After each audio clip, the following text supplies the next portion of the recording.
We'll start with the pledge.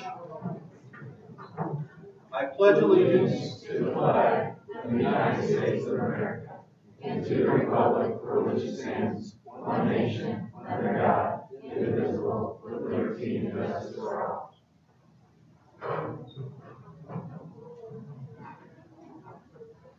Thank you.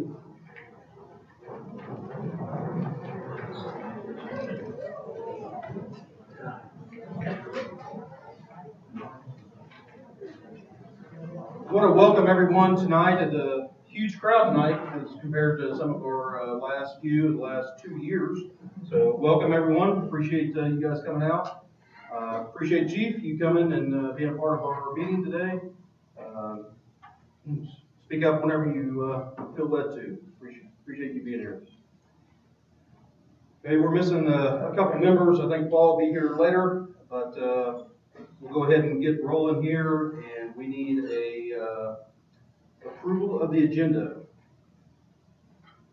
Make a motion to approve the agenda as presented. Thank you, Paul Hills. A second. Kelly seconds. All in favor say aye. Aye. Motion carries 5-0.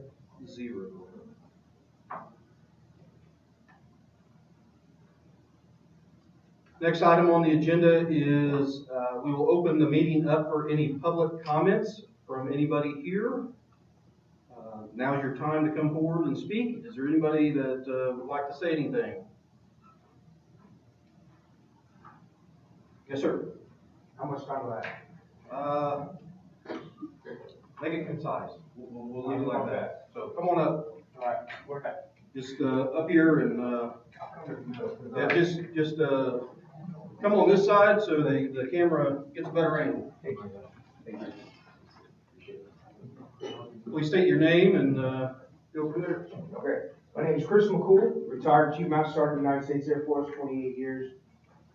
Big advocate for children, compassion for people, lots of love for my fellow man. What's up, Chief? We shared some time together this weekend. The reason I wanted to come tonight is to speak on behalf of this past year's coaching staff for the high school football team. I've been a fan of Knob Noster since I moved here in 2019. The U.S. Air Force brought us here, and my son was a sophomore at the time, and was really excited to come to Knob Noster and enjoy this experience and this culture. So for the past 2 years, I missed 4 practices in 2 years. And I don't believe there's anybody in the community, on the administration or the staff or parents, maybe even coaches alive that can say the same. In 3 years, I missed 4 practices. So I watched a couple different staffs work with our young men and women. And I'll tell you, culture is hard to change. And I think we all would agree. Culture is hard to change. Climate can change like the weather. It can change overnight. So climate, you can have someone come in and affect change overnight or make some, try to implement some things that maybe will take a short-term effect. But culture takes a long time to change. And I'll tell you, in the first 2 years, as a sports fan, as a parent, as a person who's compassionate for people and just loves children, having one of my kids play ball, to watch him grow through 3 years of football here at Knob Noster was fantastic. But it was very different between this year and the previous 2 years. The previous 2 years, I watched kids. Let me clarify something with my heart. My intent is never to say things that are inflammatory. My heart is with compassion and love for everyone. So I'm just making observations from Chris McCool's perspective. The first 2 years I observed very challenging aspects coming from 28 years of military service, growing up playing sports in Texas, a completely different environment, watching kids cussing at coaches, throwing helmets, getting kicked out of football games, all while W's on the scoreboard were a little more robust than this year. So there was a different dynamic. I think, coaches had a very challenging situation on their hand from my perspective. But I think the passion was there. And then the coaching staff this year came in, and I saw a completely different environment on the football field. I can't speak for what happens off the football field, but I can speak for what I observed as a fan, as a parent, and as a sports fan. I saw a coaching staff that came in and just really cared about the kids on the field. But what they did was they tried to hold them accountable. I watched kids in practice throw helmets, cuss at coaches, argue with coaches, and those aren't necessarily things that transcend or translate to Friday night. Although we may have seen a few of those. Kids being disruptive on the field, kids getting thrown out of football games for lack of discipline and respect for authority.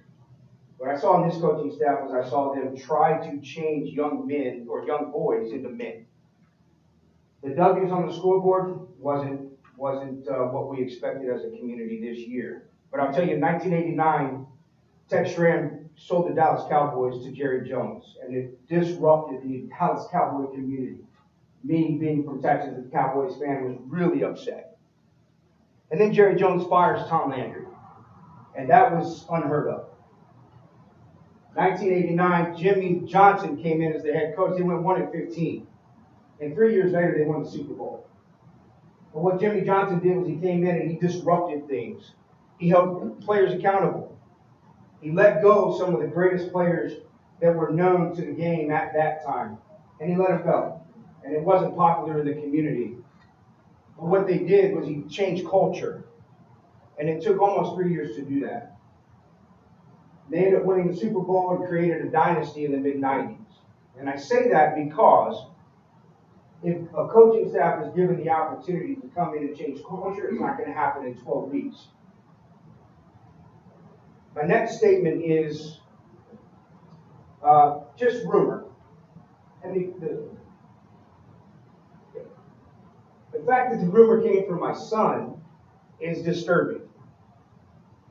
When we put our young men and women in high school in the middle of adult business, and they take that home and they share that with their parents or they share that with their friends, that's disturbing to me as a leader in this community, as a parent, as a service member who fought for our freedoms to pretty much be where we are today.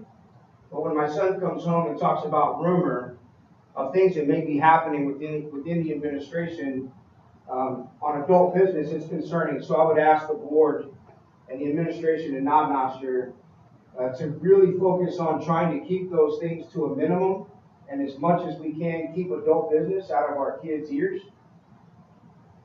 The other thing is that if, and the rumor being that some of the coaching staff may be released soon. Concerning being that I hope that transparency, fairness, whatever else is being included in that decision beyond football, if it's communication, if it's relationship building, that we've taken the opportunity to develop our young men and women as teachers because they also need development. If there's not a training and development program within the district that helps young coaches, young teachers establish better communication practices and relationship building, I would highly encourage and ask that we do that in Knob Nostr, because our teachers then take that passion and that experience and translate it to raising our young men and women in high school, middle school, and elementary. So if there's a decision that's going to be made from the rumors that I've heard, where some of the staff members may be released, I would hope that we can look inside our processes and from a training and development standpoint. And if it's X's and O's, I'll tell you, I've not seen a coach in the past 3 years or a coaching staff that spent more time and more compassion with those kids on the football field. And I can say that because I only missed 4 practices in 3 years. And so I saw how our kids were behaving on the field. I saw how much development our young men needed. And if in the future young women decide to play football and find their way onto the football field, I hope you do that. But I hope we can find the compassion, the empathy, and really just the leadership to develop whoever is on that football field with our young men and women that if it's X's and O's, let's help them get there. If it's communication and relationship building off the field, I hope we can help them get there too. So thank you for your time, board members. I hear we're here for some great recognition for a great soccer season, and I see a lot of young men and women in here. I don't know all of you, but I have a big heart for all of you. So thank you for your time. Thank you, Chris. I appreciate the professionalism. Appreciate that. Is there any other comments on any agenda item?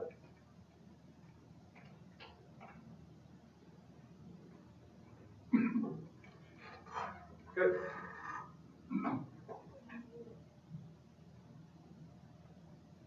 Next item on the agenda is correspondence to the board.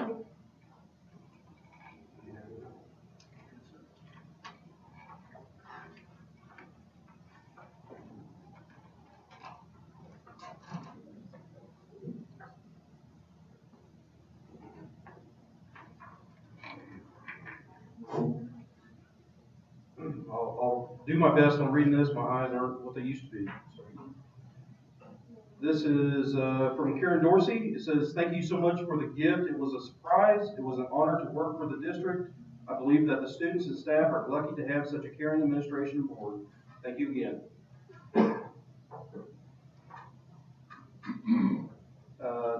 Next is a note from Ruth and Chris Adams and the Jenkins family. The passing of Jim. "Thank you so much for sending such a beautiful arrangement. Your support shows through in these tough times."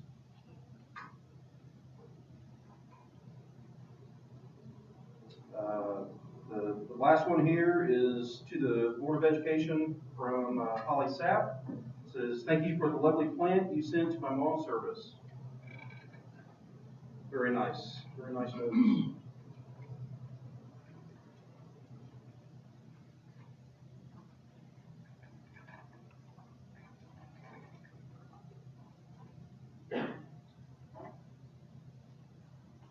Good. Next item, we'll move to the reports and presentations. On to, I guess, why most people are here. Recognitions. Well, welcome everybody. It's great to see everybody here. Our first group of phenomenal Panthers tonight are actually our state qualifiers for the Knob High School cross country team. But it looks like more than just that came. So if we could just have all of our Knob cross country team, if you will come up here and stand before us here so that we can give you guys recognition tonight. Let's give them a huge round of applause.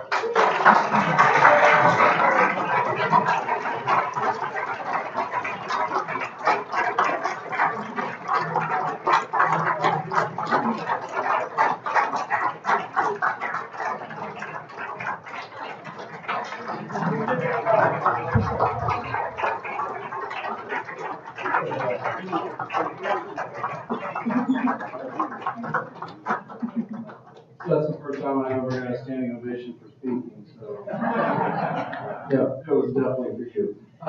So tonight, as we recognize our phenomenal Panthers, we obviously are recognizing our state qualifiers for our cross-country team, and the boys team qualified for the state championship for the first time in Knob history, so let's give them a round of applause.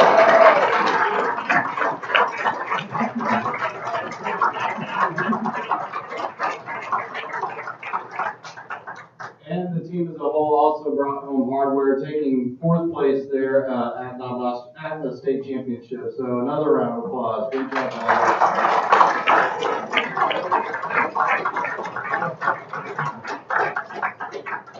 And then individually qualifying for state, we also had Noah Wallace, Tyler Zink, Abby Collier, and Danica Yates. Congratulations.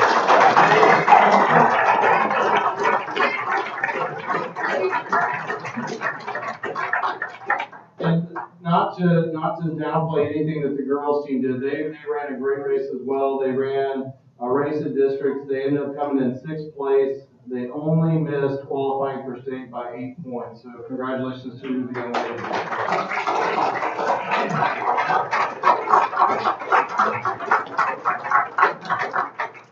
And then not only did they make it to to state that at state, the cross-country team had 7 runners who ran a personal best, their personal record for the year. So those guys actually came out there. They ran their best race at the right time and helped us to bring home that 4th place. So congratulations to those 7 runners.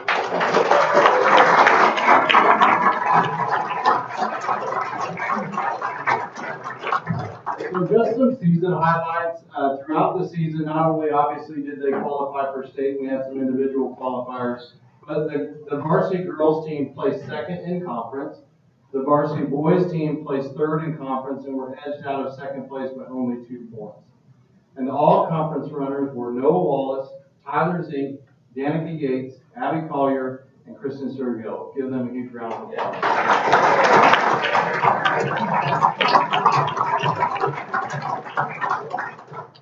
And always our thinking is academics as well here. The sports are great, and it's a great opportunity for you guys. And I came to one of your meets. I actually ran late to that meet, so I wouldn't be a very good cross-country runner.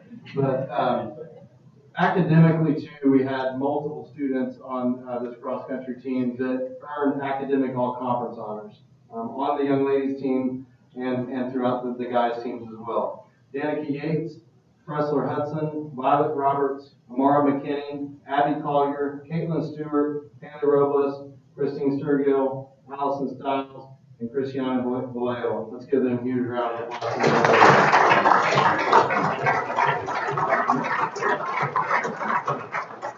And then on the guys' side, Nate Turpin, John Collier, Bailey Freitas, Levi Wilhelm, Josh Abel, Carson Zimmersheet, and Tyler Zink. Give them a round of applause.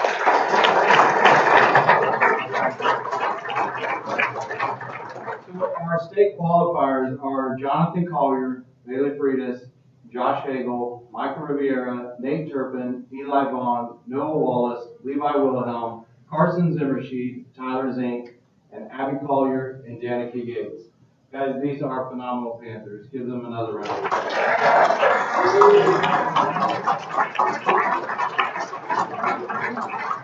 And notice that our coaches didn't come up here, but coaches, come from that back table back there and come on up here.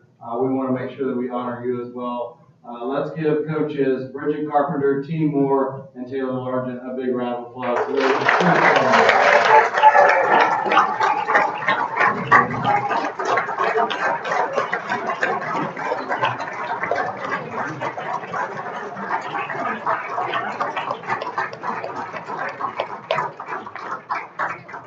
And I don't know if they're here tonight or if they're already up here, but our managers are also a huge part of the success of any team going anywhere. So our managers for the cross-country team are Tyler Mathers, Amara McKinney, and Cristiano Vallejo. Give them a huge round of applause.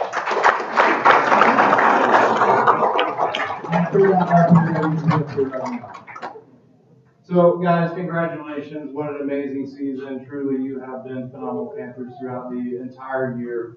You guys have done amazing things. We truly appreciate the fact that you go out there every single day. I see you run past my window all the time. I can't believe you do it, to just be honest with you. And I just turn around and start working on a computer again. And every once in a while, I think I should probably be at my standing desk, but then I sit back down. So, guys, congratulations. You truly are phenomenal Panthers. And we're going to give you guys one more big round of applause before we take the picture.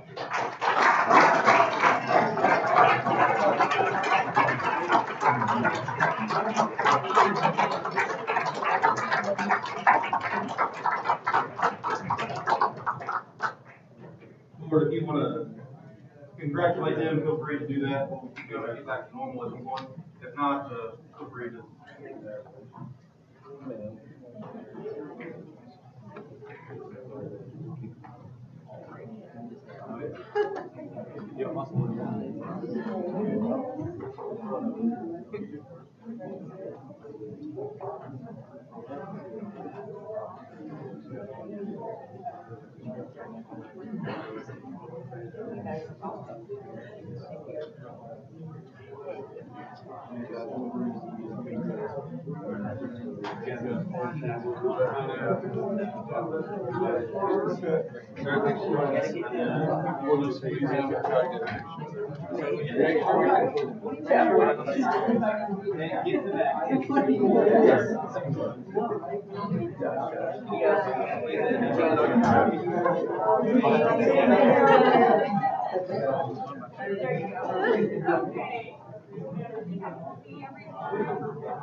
I'll take a couple pictures.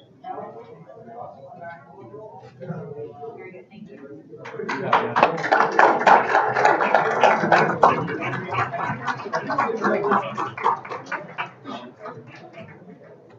Are you sitting right now?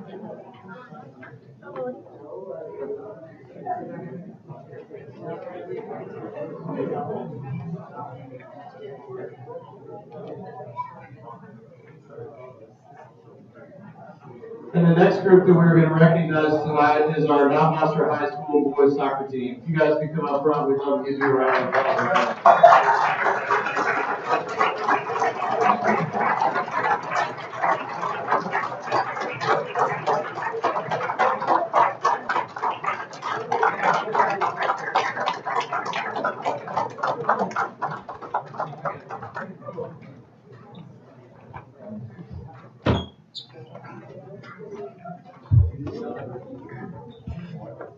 So our second group here of Phenomenal Panthers, and it seems like we're going to have just a resounding team tonight because the soccer team also had a great season this year. In fact, they have the best record in program history. Give them a round of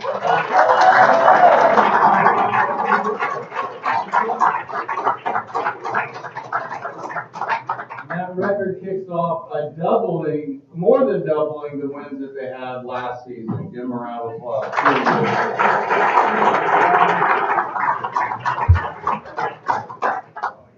Going into district play, Noster had never won a district playoff game or any district game to get into anything. And these guys won the first ever district playoff game to advance to the championship game. Give them a round of applause.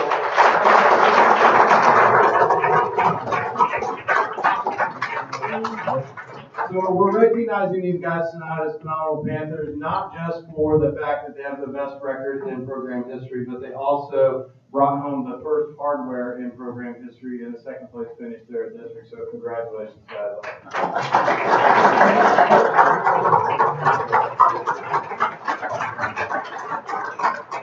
And just like cross country, there are also individual successes that we want to point out tonight, and there were also other records broken as we point this out tonight. So as part of the team's success for the season, Javier Talavera also broke the school record for the most goals in the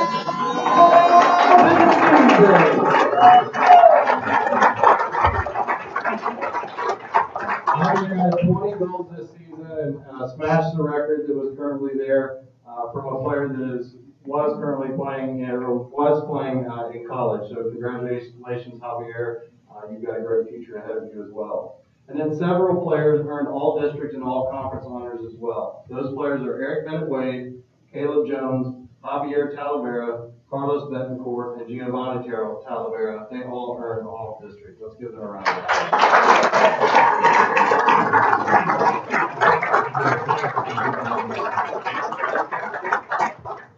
And then Chance Howard also received all district honorable mention. Give him a round of applause.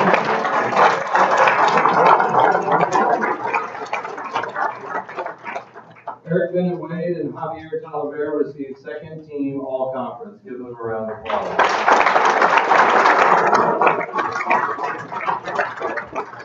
And then just like our cross country, obviously our focus is academics here, and these guys really stepped up in the classroom as well. So not only on the pitch, but in the classroom. Our all-conference academic honors went to Chance Howard, Eli Brandberg, Javier Talavera, Abel Cortez Soto, David Butler, Gio Talavera, Christian Anarson, and Caleb Jones. Give them a round of applause.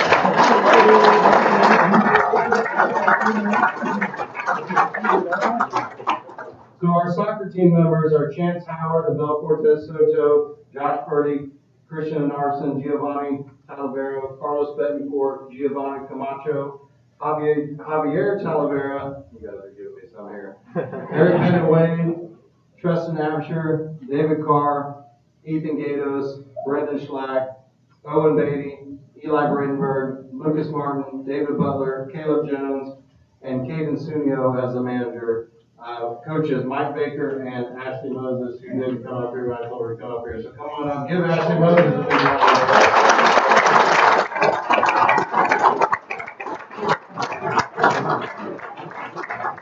Hey, Coach Vaughn, are you here? Oh, you got big friend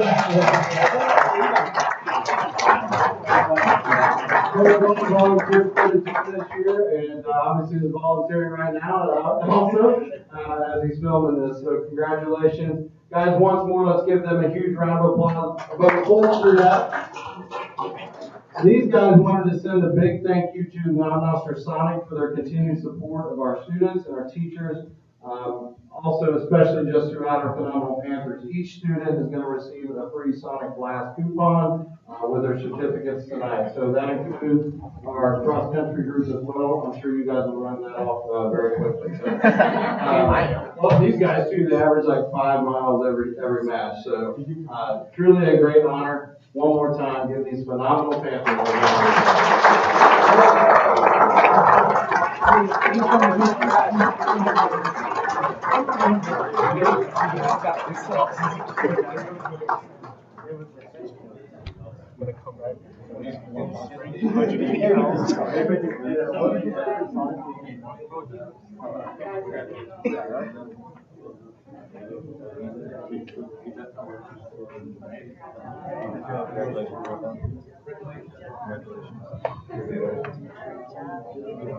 You're the one who called goals, huh?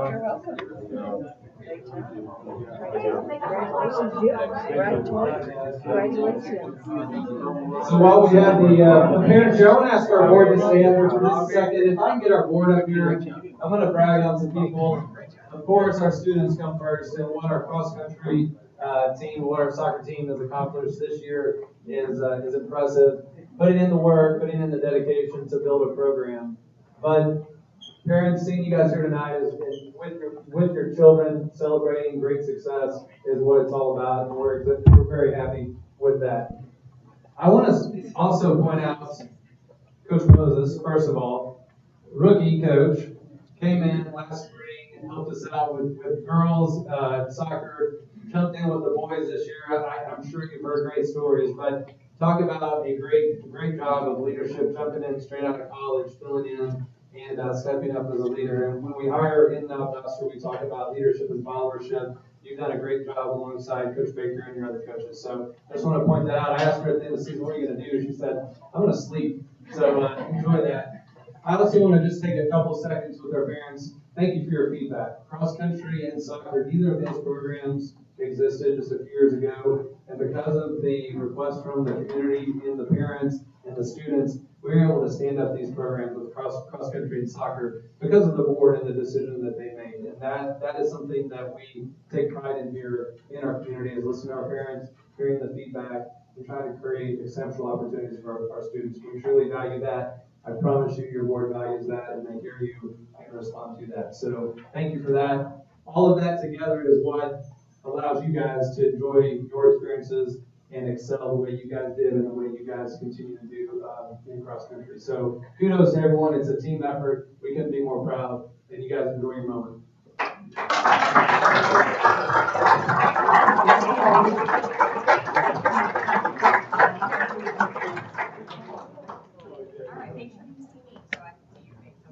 And then stay where you are. All right. Okay, I'll try.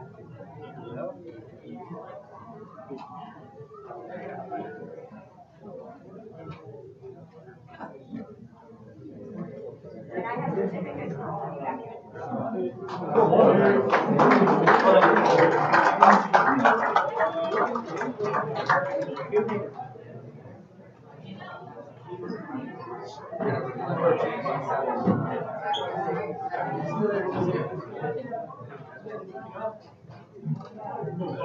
want to say thank you for all the parents and students for coming out. It's great to see the kids in action and being recognized.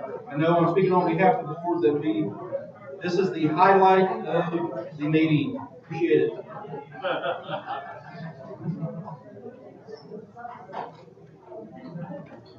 Thanks. Thanks again, everyone. If you want to stick around for a riveting meeting, you're always welcome to do so. Otherwise, catch us online. If not, safe travels home. Thanks again for joining us.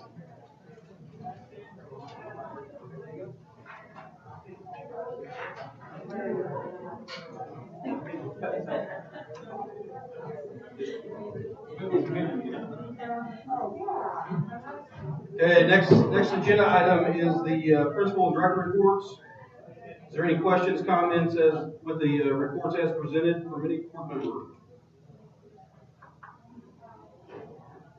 Is there any author of the report that would want to say anything on their behalf? I would just let the board know there are a couple of reports were added late, so if you didn't get a chance to read through those and want to do so, you may see a couple extra items in there. Okay. Next item is the MSBA report.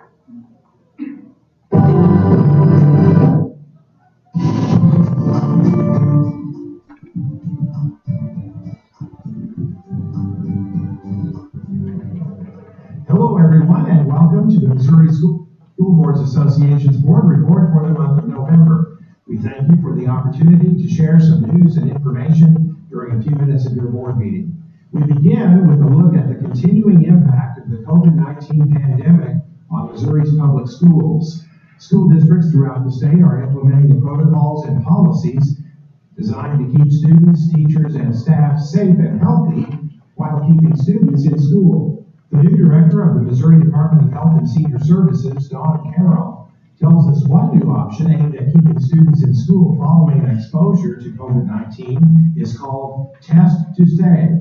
If they are close contact, can remain in school as long as they're constantly being tested and they are consistently and correctly wearing masks. So it keeps kids in school. Also, the very important part of students' education are the extracurricular activities. And Test to Stay also allows them to participate in those activities. So yeah, it's just another option for school to keep kids in the classroom. Karoff says it's also important to take precautions against the seasonal flu as the weather turns colder. He says we can't count on another mild flu season this year. And our fear is that people say, well, it's just going to be another mild year, but we can't predict that now. And certainly as students and teachers, parents are starting to get more indoors because it's starting to get a little cooler out. It's particularly worrisome. And now's really the time to get vaccinated. It takes a few weeks for really have full coverage from the influenza vaccine. We're getting close to Thanksgiving, so obviously now's the time that students, parents, teachers should get their annual influenza vaccine. Updated school guidance for COVID-19 is posted on the Department of Elementary and Secondary Education's website. School districts throughout the state are continuing to struggle with the shortage of teachers. A new effort to recruit and retain teachers sponsored by the Department of Elementary and Secondary Education is called Teach Missouri. Its goals are to elevate the teaching profession, improve the perception of being a teacher, attract the next generation of Missouri teachers, and develop a statewide recruitment system. Here's a public service announcement produced for Teach Missouri. You make a great teacher. Teach has all you need to get started for free. On teach.org, you can search for state-approved teaching programs around the country and find in-person, online, and hybrid certification courses that fit you and your schedule. You can also find resources like stories from real teachers, information about financial aid options, teacher pay, certification how-to guides, and a personalized to-do checklist. If you have any questions, you can talk to our teacher coaches. Subscribe to get all these resources and more. You can find out more about how to become a teacher in Missouri by visiting missouri.teach.org. It won't be long until the Missouri General Assembly convenes for its 2022 regular session in January. Education issues are likely to be the subject of considerable discussion, as is the case most years in the Missouri legislature. The MSBA Board of Directors has approved legislative priorities for the session, including opposition to vouchers, tuition tax credits, or other programs that erode support for public schools, opposition to moving school board elections from April to November, and support for the expansion of and access to high-capacity broadband internet services throughout Missouri. Pre-filing of bills for the 2022 session will begin in early December. That's it for this month's edition of the MSBA Board Report. Thanks for allowing us to have some time at your board meeting, and so long from Columbia.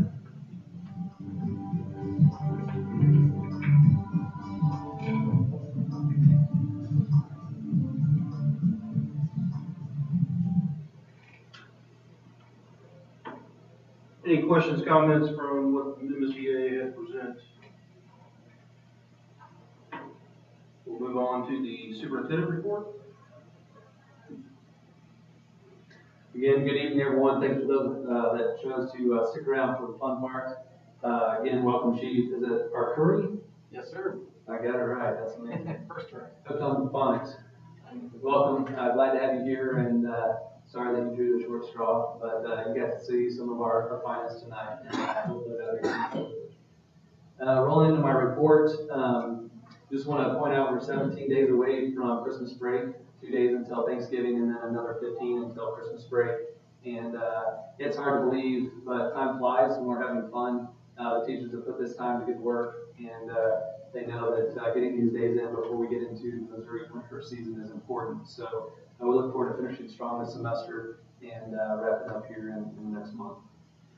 As the board is aware, the district's notice of intent for a $4.5 million State Emergency Management Association grant to construct a new storm shelter was accepted, and the district has been invited to apply for this grant.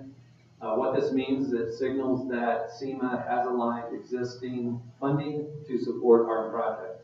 So we will go through that application process as directed by the board with the hope of breaking ground on a new storm shelter in the form of a dome gymnasium for the school district here within the next 12 months. So it's pretty exciting. 4.5 million is definitely nothing to sneeze about, but it's not our end goal. There's other money that we're chasing down to build out this project, but certainly excited about this first step. So look for a communication series to be disseminated throughout the community that will speak to this and other components of the direction that we're moving.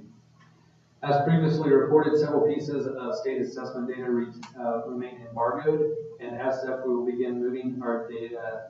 We will move that data review until December. I think it opens up on December 1st out of embargo, and then we'll make that publicly available through the Board of Education at that December 15th meeting. We have already looked at the data and conducted assessment earlier in the year and have responded with our response plans. Overall, pretty good information, and we look forward to reviewing that with you. Financially speaking, we have concluded the FY21 audit. We will be reviewing another clean audit report in December, so we look forward to that from the board next month. State revenues for the year are up significantly, which is attributed in large part to the stimulus monies that are being circulated and those, more importantly, spent by our citizens. So that stimulus money is working for now, but it certainly creates a false sense of stability here in the short term. We're looking down the road for what will follow. But for now, that is good news for our finances.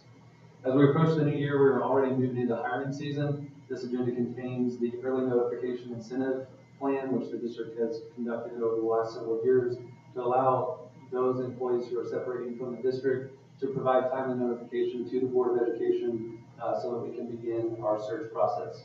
That program has proven to be invaluable in helping the district recruit new teammates, such as Mrs. Moses, who we're very, very proud of. I'm probably not going to let that one go, so keep up the good work. The only thing better than your coaching is your classroom performance. So not to point you out or anything, but well done. We will be sending that out tomorrow to notify our employees who, for whatever reason, may be separated from the district. Our attendance report for month ending as presented. I do want to point out that the district total is right at 1,900 students, including our preschool students. So our buildings are definitely full. We continue to have parents, especially our military parents, that are seeking enrollment in the district and drawing those numbers up. So good news all the way around. For attendance, it looks like Knob Middle School, Mrs. Andrade, you and your team have landed at the 95.28, which is the gold star for the quarter. Well done. Moving on to the financial month ending balances for all funds, $21,382,492. Revenues to date for this fiscal year, $4,457,627, which is 19.6% of anticipated revenues. Expenditures for the month, $5,684,502, which is 27.7% of budgeted.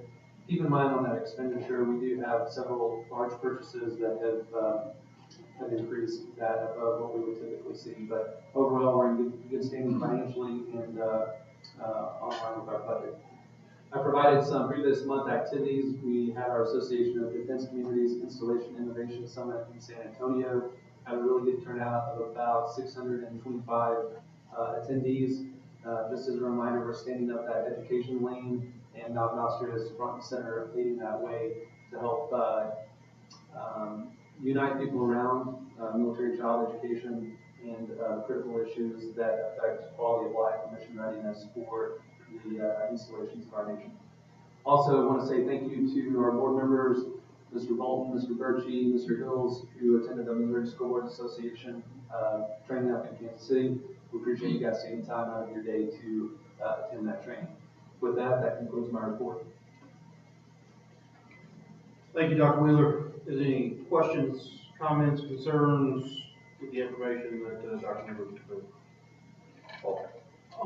I would just like to say, Dr. Wheeler, to all you and the staff, because I know there's a lot of work that goes into the audit that we don't get to see, months and months and months of paperwork, and to get, the audit totally clean and clear is fantastic. So many thanks to all those who have to provide out that data. Yes, sir. It was at least, I don't know, probably 2.5, 3 hours of time invested in that process. It was, let's just say this year was very involved with all the stimulus monies and the federal program revenues that required additional assessment. It was a doozy, but as typical, our team has done their job well. We've got a good team in district office, and I appreciate that feedback. Any other comments?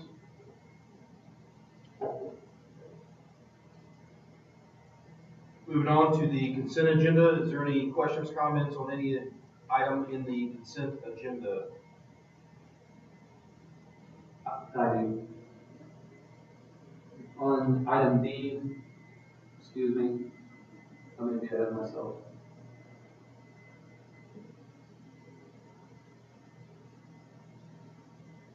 Never mind, scratch that. Okay. There's no comments, we need a motion. I make a motion to approve the consent agenda as presented. Thank you, Kelly. Second. Rand seconds. All in favor say aye. Aye. Aye. Motion carries 5-0. Moving on to new business. First item on the agenda is approval of the bills. Any questions, comments? Now you go. Now I have a comment. Yeah, thank again, pardon my interruption. We typically, in this meeting, we put forward our renewal for our insurance coverage for the district. That usually comes in just before this meeting. We had noted in the agenda that information will be added, and it has been, but included here in the bills is the premium for that. That was added to the bills today, and I wanted to point that out. That bill is later detailed in item F under new business. That was added to the bills. I wanted to point that out. Questions, comments, concerns? If there's none, we need a motion. I make a motion to approve the bills as presented. Thank you, Kelly. I'll second. Paul Hills seconds. All in favor say aye. Aye. Motion carries 5-0.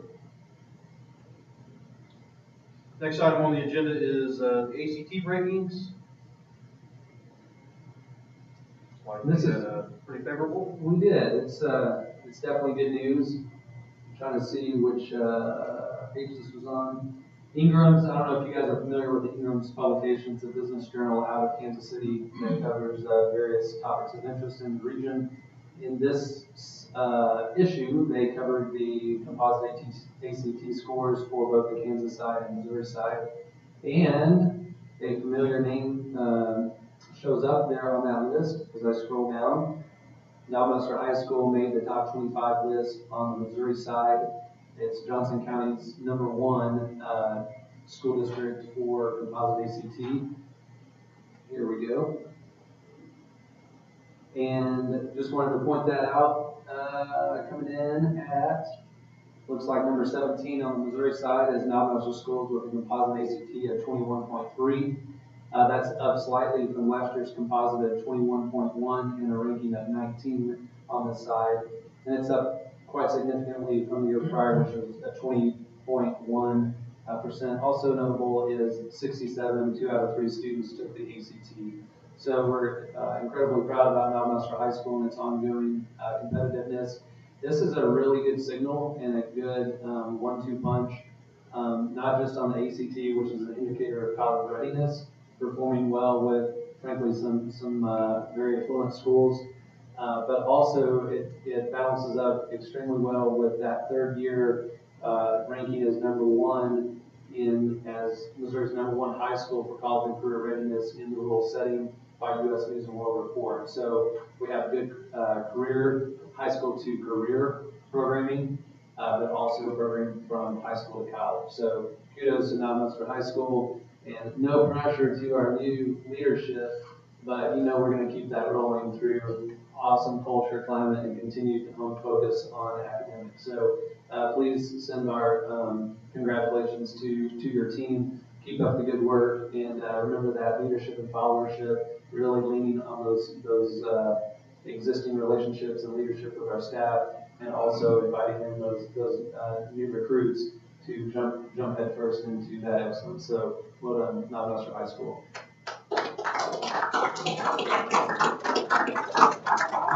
I would be remiss, Mrs. Brown, also not to mention our leadership that is returning, Mr. Carey, Mr. Easterwood, for your role. And it's a team effort, so the rest of our administrative team, they wouldn't be there without the work that you guys do getting them ready for high school. So team effort, and do please, at our middle school and elementary levels, carry that down to your teachers and let them know that that's the end result of years of hard work and what that means. So again, thank you to all of you.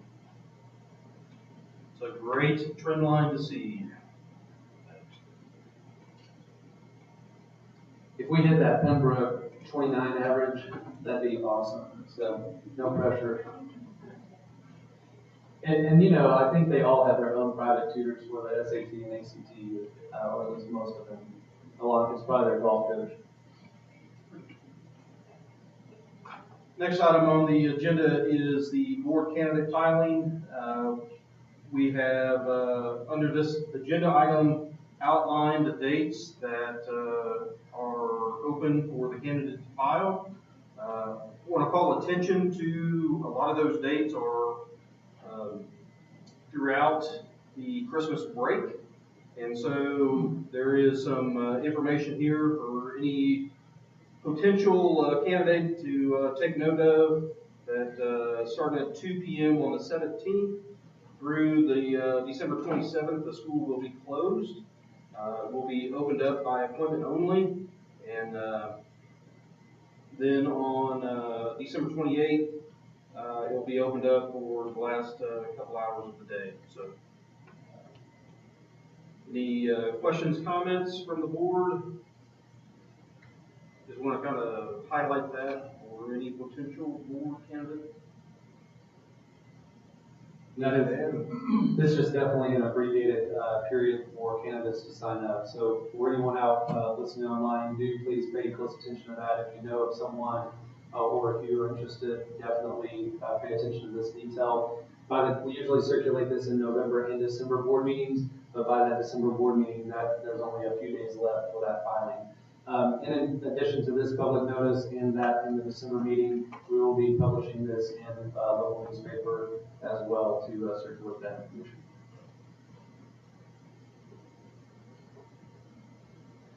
Next item on the agenda is the COVID-19 update.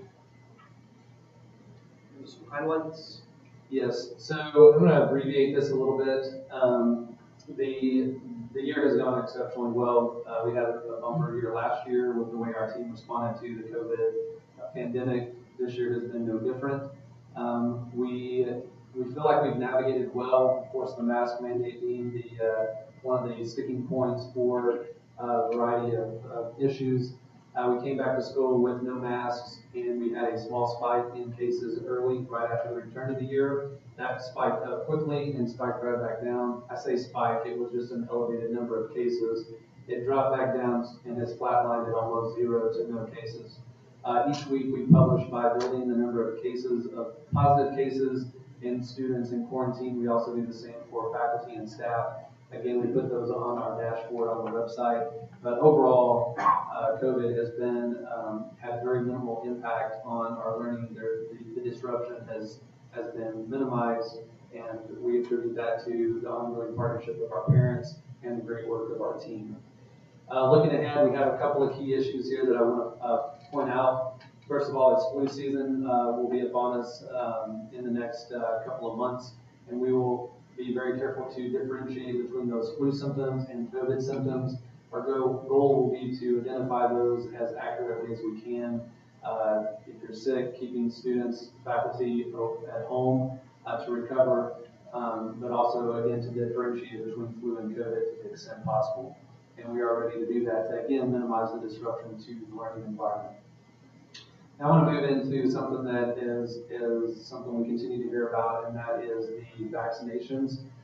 As we see a growing trend for a push for vaccinations across the country, I just wanted to reiterate the position of the board as I understand it, and if there's any changes in that, we would open that up for feedback from the board.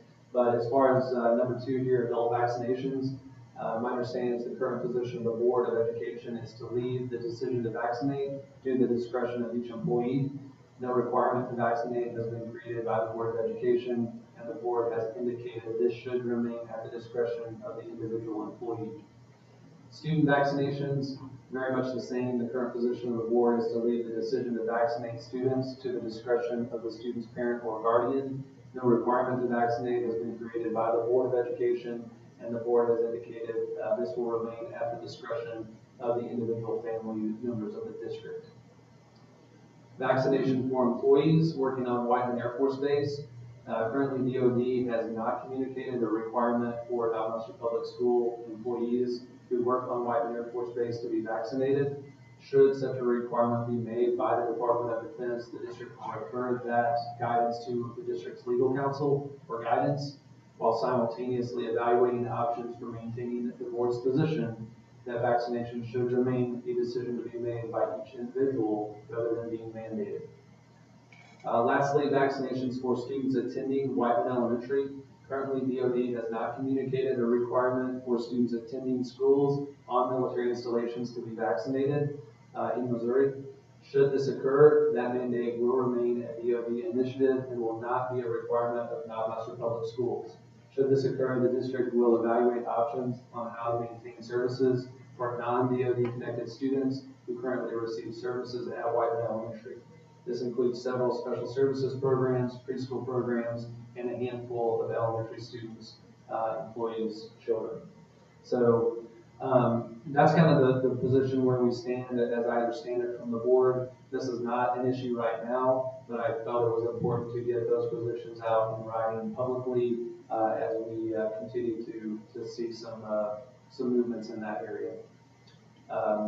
Again, this represents my understanding, and I would open that up from the board for any feedback. Any questions, comments, concerns from the board? Paul? Sir, last year it doesn't seem like we had much of a flu season because everybody had COVID probably. I could see that being extremely challenging if we do have a strong flu season versus COVID. Do we have any personnel or staff in the district that are qualified or able to administer rapid tests to determine whether it would be COVID versus flu? Because I could see that being extremely challenging basically because the symptoms are exactly the same, pretty much. Right. That's a great question, and frankly one I probably should have addressed in here. The testing of students, like the vaccination, we've left that to the discretion of the parents.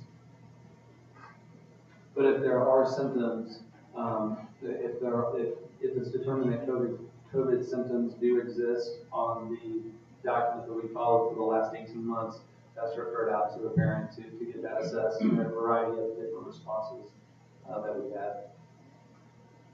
But it's tricky. I'm sorry, go ahead. Because they are very similar.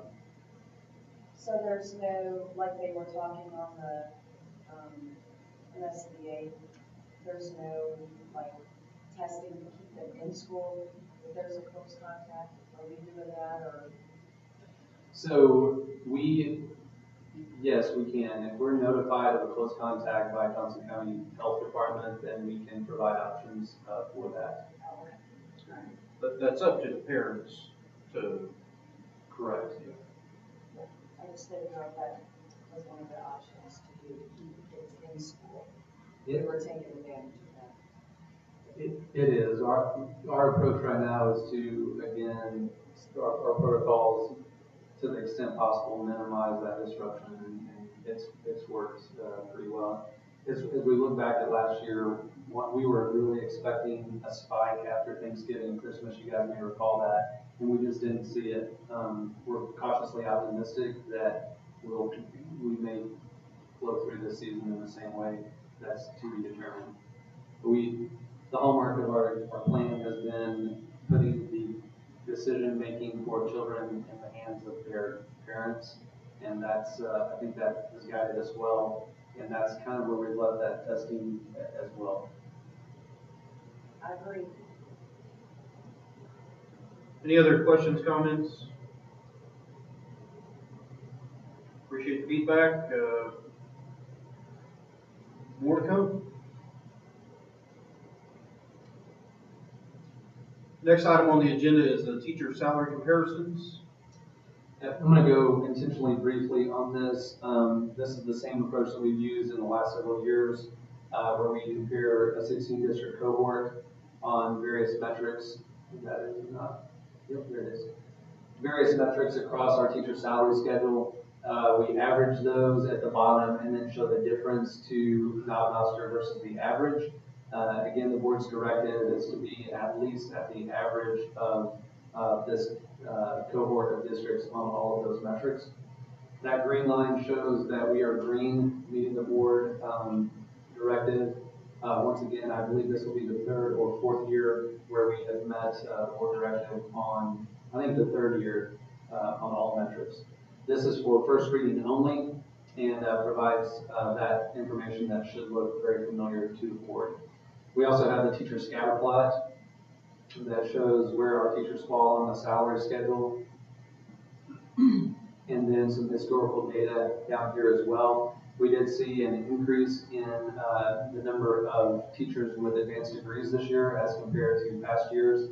We do attribute that in part to the excellent hiring by our administrative team, the culture that we have here to recruit new folks, and of course, last but not least, the work of the Board of Education over the last several years to really strengthen the right side of the salary schedule past that master's degree.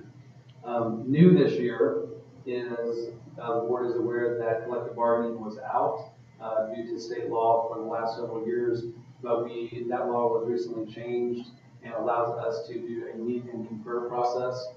Knob Association of Teachers has indicated their desire to do a more formal meet and greet and kind of confer process this year to build their feedback. And we will be doing that over the next couple of months as we head into a decision in January or February. But overall, another good year this year with recruitment and competitive salaries across the salary schedule. We look forward to another good step this year in the right direction. Last but not least, we have the history of what of the pay increases that have occurred over the last 10 to 12 years. We will look for that FY23 this year. You can really see where we've been on benefits and insurance, as well as the efforts of the board to increase that salary schedule over the last several years.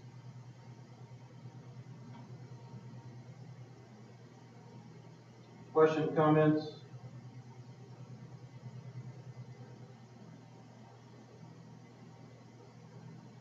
As such, this is a first reading, so we will be revisiting this as we go forward and develop that. I know I participated in some of the early on, several years back. If there's any board member that wants to participate in any of those meetings, I'm sure they will be open to that, as long as we stay under the 3, where we don't have to do a board meeting. But if anybody wants to participate in that, please let myself or Dr. Miller know, and you can be a part of that. I promise you it will be more enjoyable than when you set in during collective bargaining. KNAP has really done a nice job in the last several years of locking arms and working together. Not that they didn't before, but just the process has been better. So it'll be very, I think, an enjoyable experience. Do you think we'll have the insurance information before then? We will not, most likely, and indicators are insurance is not going to be free this year. So I think that's something we'll have to talk about. By January, I should have at least some early indicators, but I am anticipating a double-digit increase in insurance premiums for this year. Keep in mind we had a 0 last year, but we just had some large claims, and then of course the COVID situation has driven up cost on everything. But good question. We probably won't get that until about March. We can go ahead and have these conversations and hopefully have a good idea of what we're doing. Thank you. Any closing comments? Reach out if you want to be a part of it. Go ahead, Paul. Just, this is a general observation as a newer board member. The historical data charts that are often in these presentations are extremely helpful because I don't have a lot of history to go off of what I'm looking at. And it's helpful to correlate all the data and see exactly which way it's going. So that's a very good way to chart it. Thank you.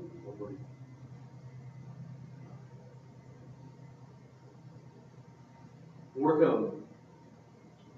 Moving on to item F under new business is the music renewal.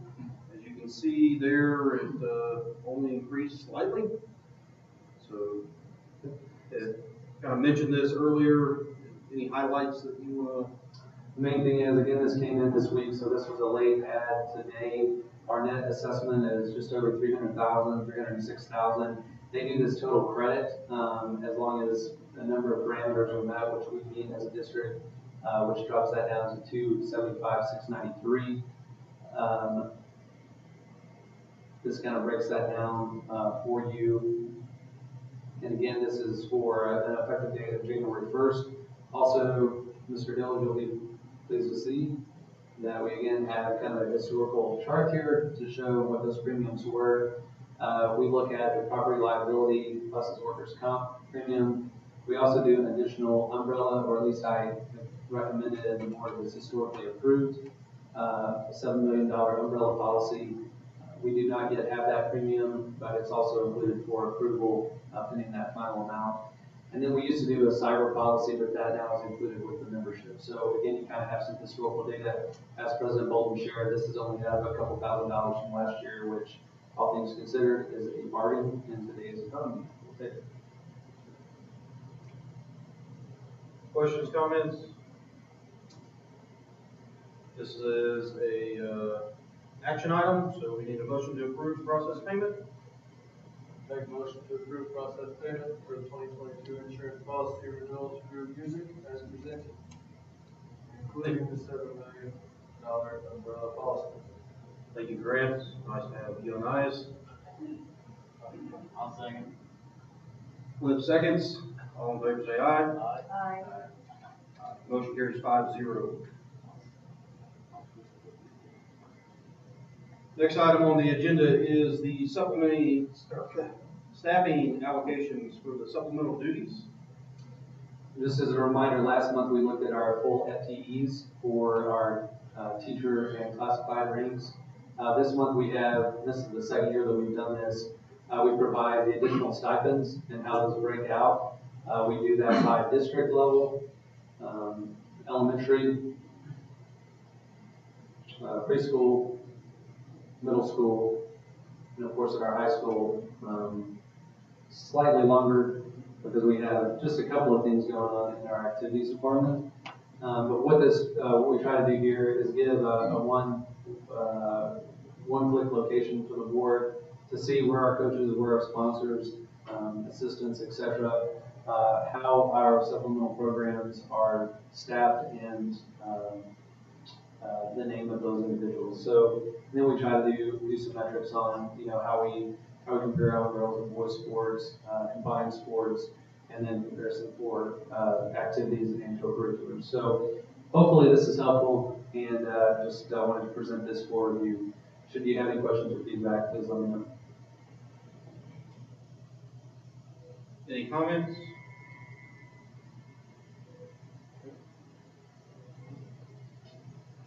Next item is first reading of some policy updates for the third update that MSBA has put out. Take a look at those. You'll see them again next month. So take a brief look at those and see if you have any questions, comments from those next round. Last item on new business is the STAR scores.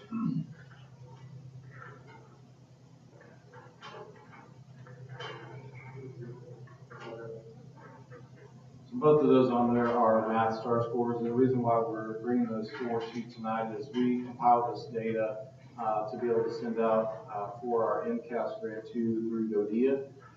So just wanted to kind of bring forward tonight just some information, as you guys have requested our STAR scores to come through. We've got another round of testing that's going to come up here starting in December on the 6th. And go basically through until we release for Christmas break. So what is in front of you with these scores are historical data for this year, starting with our initial testing that goes back to those correct dates. So our initial testing window is right at the beginning of school from August 23rd that goes into September 10th. And then we have a fall testing window, which is represented there. That is right before our parent-teacher conferences, 10-4 to 10-15. When we get down to middle school and high school, a lot of students in the fall report are not tested due to the fact that it is basically trying to get the most current data to be able to place in front of the parents for parent-teacher conferences. So some of them only go after or go and test the students that are in need of a better score to be able to present in the show. So I'm not going to read through all of the numbers for you. The percentage of change is the final column over there on the right-hand side. Really, that's kind of the column that you probably would want to pay the closest attention to. So you can see that there was an 18% change from our initial scores to our fall scores for K&E's first grade. And then we break this down not only by all students at K&E first grade, but then we pull it out for our military students. And the reason why we do that once again is our DODIA grant is tied to obviously our military.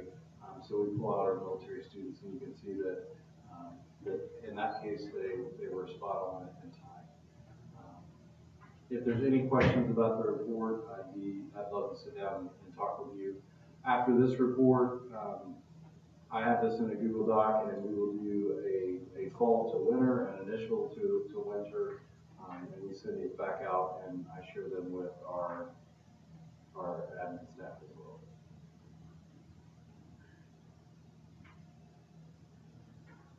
Comments, questions, concerns?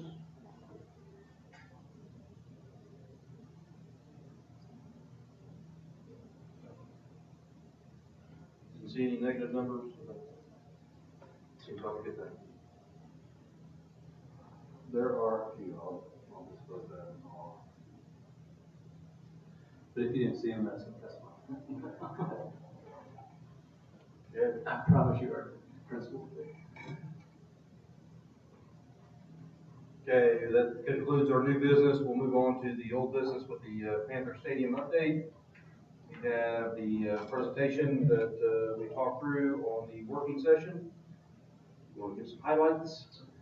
Sure, I'll just briefly again for the public record, the Board of Education created a subcommittee that worked with our district architect of record Inside Design Studio to look at a variety of issues to identify or to address identified issues related to 6 topics, primarily heavy on sports, which ties around the high school stadium, wrestling, baseball, looked at some gymnasium space as well in that process.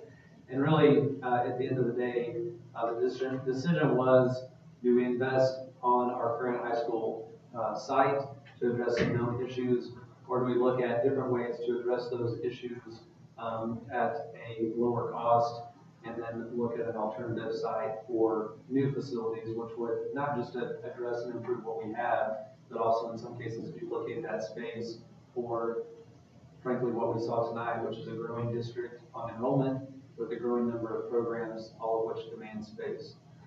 At the end of this process, the board settled on a commitment to a new space, which the district is closing on purchasing, which is north of Highway 50 and 23, just across from McDonald's, Dollar General, south of the ball complex, approximately 50 acres that are contiguous with the Master Sports Complex as a potential new site for a high school.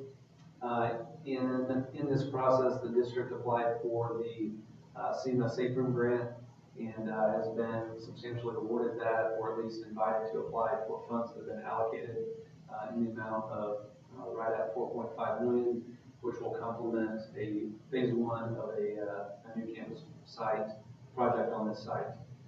To be clear and to make this abundantly on the record, these spaces are just conceptual block spaces. I can tell you it's highly unlikely that any of these will land exactly as they are portrayed in these images, but they were more conceptual so that the board could look at impacting decisions. Again, at the end of this process, the board has committed to this new site and to moving forward with planning for a new stadium, a new monolithic dome gymnasium, a three-mat wrestling room, and pre-conveying space off of that dome, which you see right here. The board also directed additional investigation into this MoDOT site, which we can see is kind of surrounded on 3 sides now by the district site of discussion. And that is a very abbreviated recap of that, and just wanted to again put it on record for the public and to field any additional feedback that may have come up from the board.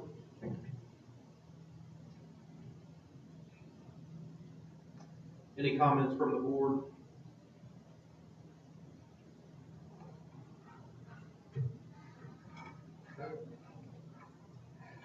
That concludes our open session. We are now ready to adjourn to executive session with a motion. Make a motion to adjourn to executive session pursuant RSMO 610.02 for 1, 2, 3, and 13. Thank you, Grant, for making the motion. Second. Liv seconds. Paul, will you start a roll call vote? Aye. Aye. Aye. Aye. Motion carries 5-0. We will adjourn to 7:30 and reconvene right here to carry on.